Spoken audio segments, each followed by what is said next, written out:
We're in a sermon series called Following Christ to the Cross, People in John's Gospel. So far, if you've been a part of some of these sermons, you realize we've looked at people like Mary, the sister of Martha and Lazarus, John the Baptist, about a month ago.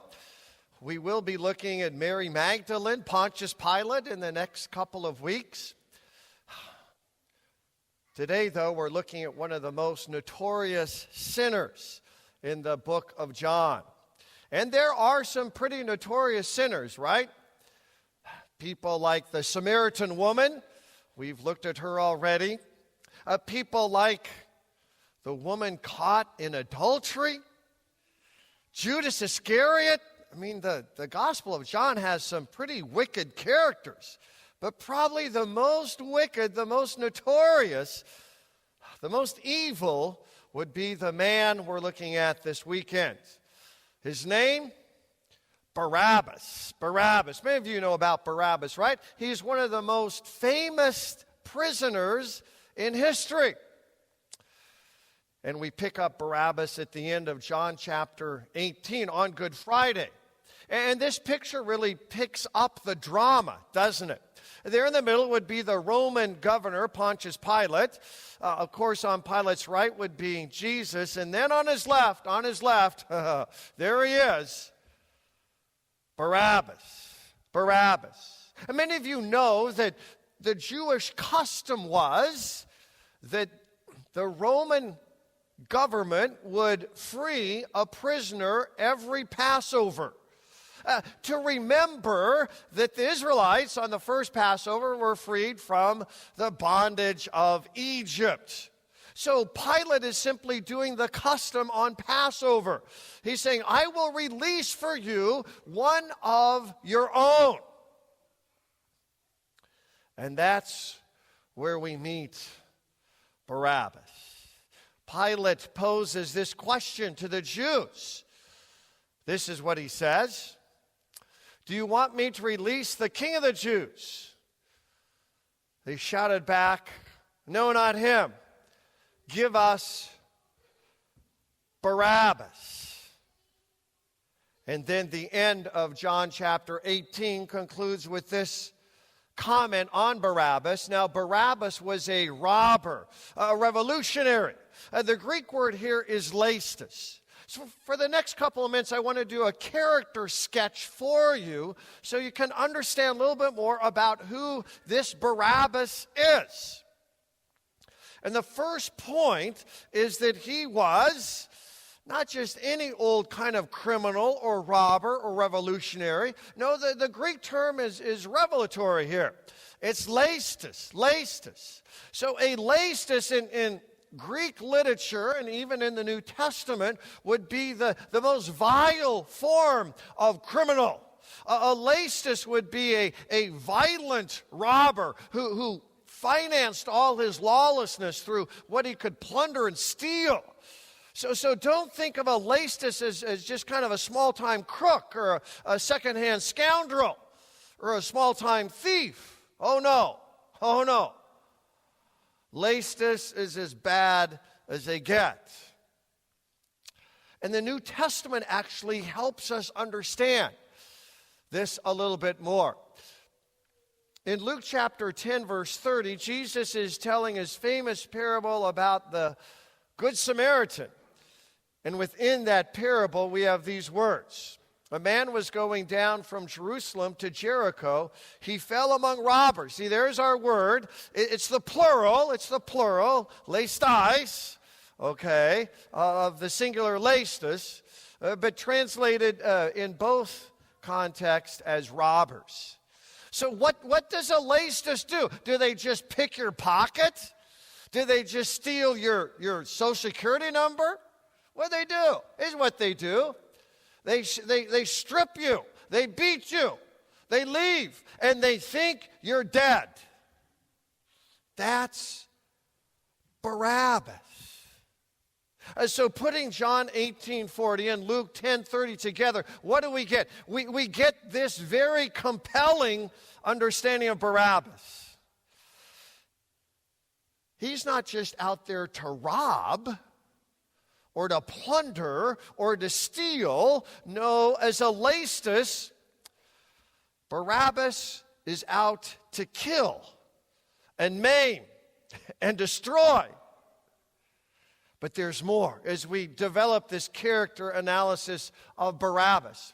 Mark, for his part, when he's talking about this same custom on Good Friday, when the Roman government would release a Jewish prisoner, he tells us something that John doesn't tell us in Mark 15:7. A man called Barabbas was in prison with the insurrectionists who had committed murder in the uprising. We don't get this in John, do we? First of all, we understand that Barabbas is an insurrectionist. Well, what's that? An insurrectionist was a zealot. A zealot. A zealot was actually a political movement within first century Judea. And zealots or insurrectionists wanted Romans out of Judea. And they wanted to kick Rome out of the promised land. And zealots were willing to slit throats to make it happen. That's what Barabbas did. Mark tells us he committed murder in the uprising, in the riot, in trying to eradicate Romans from Judea. So is Barabbas a small-time thief? No. Just the opposite. Rome would not condemn a second-hand crook to crucifixion, but they would lynch and they would stick on wood a laestus, a violent criminal. And that, of course, is Barabbas. Violence. Hatred in his heart, blood on his hands. A troublemaker. A thief, a robber. A murderer. And no wonder Rome has imprisoned him and is getting ready to execute him. Barabbas would be crucified by noon, dead by sundown. The only thing in his future would be 3 nails, a Roman cross, and a god-awful death. Which brings us to the first of 2 points. There's 2 points today in this sermon. And the first point is this. Sin, as we're defining sin, is when I substitute myself for God. Now, it's a good kind of working definition, right? I've often said there are 2 foundational truths to human enlightenment. Number 1, there is a God. Number 2, you're not him. Are you okay with that? I'm not. Not most of the time. I want to call the shots. I see this play out so often. Sin is when I substitute myself for God. That's Barabbas, right? That's you. For sure. That's me. For darn sure. Let's run some text here to tell us what sin has done to us. What happens in our lives when we sing Sinatra, I did it my way. The Bible says because of that, we're dead. We're spiritually dead. We're born into this world in a cemetery. 6 feet under the ground, folks. There's no life when we're born. Paul says, dead in transgressions and sins in Ephesians 2:1. He says we're lost. By nature, I'm simply lost. Let me tell you this. You know how lost we are without Jesus? We're so lost, we don't even know we're lost. The Bible says we're doomed to perish. Behind all of this confusion and pain would be the god of this age, Satan, who blinds us, and it all means that we're hopeless. Hopeless. We just kind of do our time, go to work, retire, go on vacation, but deep down, apart from Jesus, there's no hope. And then the Bible has these two verses for us. These are two famous verses where most English translations really try and make it sound nicer than it really is. My finest deeds, Paul says in Philippians 3, are rubbish. It's a nice kind of translation. The Greek word there, skubala, is a whole lot more intense. It means manure, folks. Dung, feces, the best stuff I got. When I'm on my game, I still stink. And then unclean rags. Again, trying to put it really nice, but Isaiah's Hebrew here literally means a used menstrual cloth. In case you don't get it, that's not a compliment. So just call us Barabbas. Or better yet, call us a wretch. A wretch. That's what John Newton does. Amazing grace, how sweet the sound who saved a wretch. Wretch like me. Doesn't that sound kind of old-fashioned? Kind of out of date? Kind of yesterday's news? No one goes around singing that song anymore. I'm a wretch. No. That can't be us. We're better than a wretch at least, right? Misguided, sure. Prone to mistakes and miscalculations all the time. People who make messes and cause a little mayhem every now and then, no doubt about it. But a wretch, come on. We're not a wretch. It's not that bad. Paul won't let us escape the title wretch. Look what he says in Romans chapter 7:24. It would be so comforting for me to think that Paul said, I was once a wretch. I really was, see? Back in the day, I was the wretch of all wretches. Wouldn't that be nice? That'd let us off the hook. That's what he says. He says, I am. What a wretched man I am. Today, even as a believer, even as the best believer in Allen County, Indiana, I'm still what? A wretch. The Bible finally calls all of this what? Sin.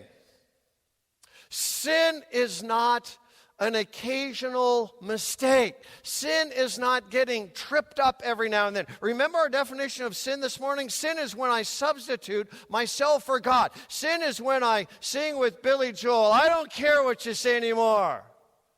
It's my life. Sin is when I substitute myself for God. A sin storms the castle and lays hold of God's throne and says, God, get out. God, get lost. And God, don't come back. That's sin. It's outright rebellion. Isaiah puts it this way in our first reading. We all like sheep have gone astray. Each of us has turned to his own way. All, right? I wish I could get up here this morning and say, all those people out there, right? Or maybe I could say, all you people here. No, all actually means me too. We've all gone astray. Each of us has turned his own way. You have your way, I have my way. Maybe your way is accumulation. Maybe my way is isolation. Maybe her way is intoxication. Maybe his way is self-justification. Whatever it is, we all turn our own way. We're just like sheep. And I would do anything to not have to admit this. I just as soon do anything than say I'm lost sheep. But I am Barabbas. I really am. I'm a prisoner to my low road decisions and high level pride. God's verdict on my life, guilty. God's sentence, you know it, right? The wages of sin is death. Do you know why you're dying? Do you know why I'm dying? You know why we're all aging? Why is that? It's not natural. It's God's verdict. Death. Let that sink in just a little bit. But wait. Do you hear him walking down the prison hall? Do you hear the keys jangling on his hip? Do you see the Roman soldier coming up to our prison? Do you see him taking out his key and opening up the prison door? Do you hear him say, "You're free. You can go free"? They chose to let you free. Do you know what it feels like to walk out into the sunshine of freedom? Shackles gone, crimes are dismissed. And we wonder, what just happened? Why am I free? Well, if sin is when I substitute myself for God, then this leads us to the second of two truths today. Why am I free? Salvation is when God substitutes himself for me. That's what Jesus did for Barabbas. Jesus substituted himself for the leading lastest of the day. This truth is taught throughout the Bible. In the Old Testament, we get little hints and shadows, right? Like the binding of Isaac in Genesis 22. Abraham is called to kill his only son, Isaac. But God substitutes a ram in Isaac's place. Throughout the book of Leviticus, Israelite priest takes rams and lambs and goats and bulls, and they substitute these animals for the people. And then Isaiah chapter 53, verse 6. The Lord laid on him the iniquity of us all. Paul, for his part, in 2 Corinthians 5:21 says, he who had no sin, that's Jesus, became sin for us. Get it? It's the central message of the Bible. Salvation is when God substitutes himself for me. There's this old story that really kind of drives this idea home. Maybe you've heard it before. It's all about a man named John Griffith. John Griffith, in 1937, was working one of these huge old drawbridges that spanned the mighty Mississippi River.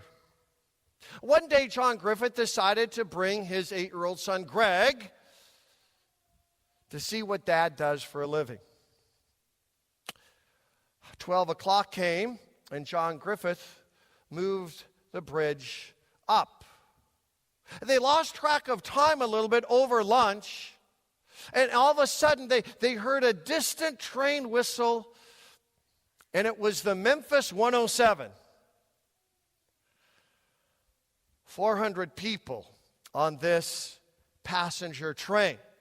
John Griffith knew what he had to do. He scrambled up to the control booth and got ready to push the lever back down. But then what he saw glancing down caused his heart to come into his throat. That little 8-year-old kid, he's stuck between two gears. His left leg is stuck. He can't get out. John Griffith knows that if he pushes the lever down, that little kid will be ground up and chewed up in 8 tons of grinding steel. John panics. Tears fill his eyes. What would he do? What would you do? John Griffith knew what he had to do.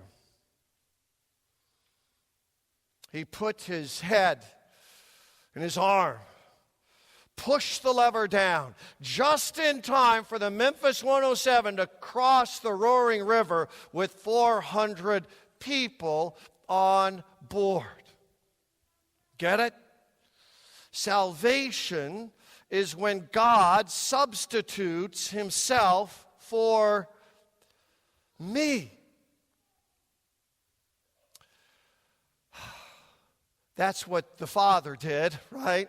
With his only Son. He willingly put him into the grinding gears of holy justice.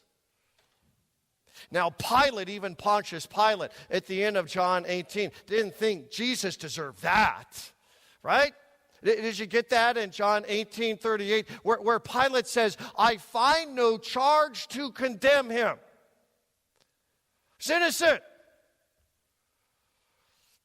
The Old Testament takes that a whole lot further, doesn't it? In fact, the whole Bible says that Jesus is the sinless sacrifice. Hebrews chapter 4, verse 15 puts it this way: Jesus had no sin. He's perfect. Jesus could have broken bread with the devil in the wilderness. Jesus could have broken ranks with the Father in Gethsemane, but he didn't. Jesus was infinitely kind in a world of hatred. Jesus was full of love in a world filled with hypocrisy. Jesus was heavenly minded in the midst of all of the distractions. Jesus never slept. He's perfect. Now, why is that important? Because the Bible teaches you need a perfect person to substitute himself for the whole world. That's Jesus. We might think that the nails and the thorns and the whole passion narrative, the mocking, the spitting, everything we know, that was the worst of it. But it wasn't. No, it was the fact that the Father placed his Son willingly into the grinding gears of holy justice. You say, grinding gears of holy justice? What's that mean? A lot of times, I think all of us come away with the gospel as though it's something like this. You're a sinner, and God just decided to give you a break. God finally said, hey, it's no big deal. God finally said, you know what? You get a pass. That's not the Christian gospel at all. The Christian gospel says that someone has to pay. The Christian gospel says that person who paid is Jesus. It is accurate, therefore, to say that Jesus substituted himself for the world. If you are making that confession right now, that's great. Most people don't get that far spiritually. Jesus substituted himself for the world. That's fantastic, but that won't change your life. That won't stir up joy. That won't give you courage and confidence. No, this is what gives you joy. This is what transforms things, folks. Jesus substituted himself for me. Jesus died for me. Jesus felt my shame and he called my name. That's what changes everything. So what did Barabbas finally do? Those are some important questions. I mean, did he live a new life? Did he go back to being that lacist, that violent criminal? What did Barabbas do? Important questions. But not the most important questions today. The most important questions are what? What about me? And now that I'm free, the sense has been dropped, the shackles are gone. What about me? What do I do? What do I think? What do I say? How about this? Jesus paid it all. All to him I owe. Sin had left a crimson stain. He washed it. He washed it. White as snow. I invite you to stand and make that your confession of faith this day.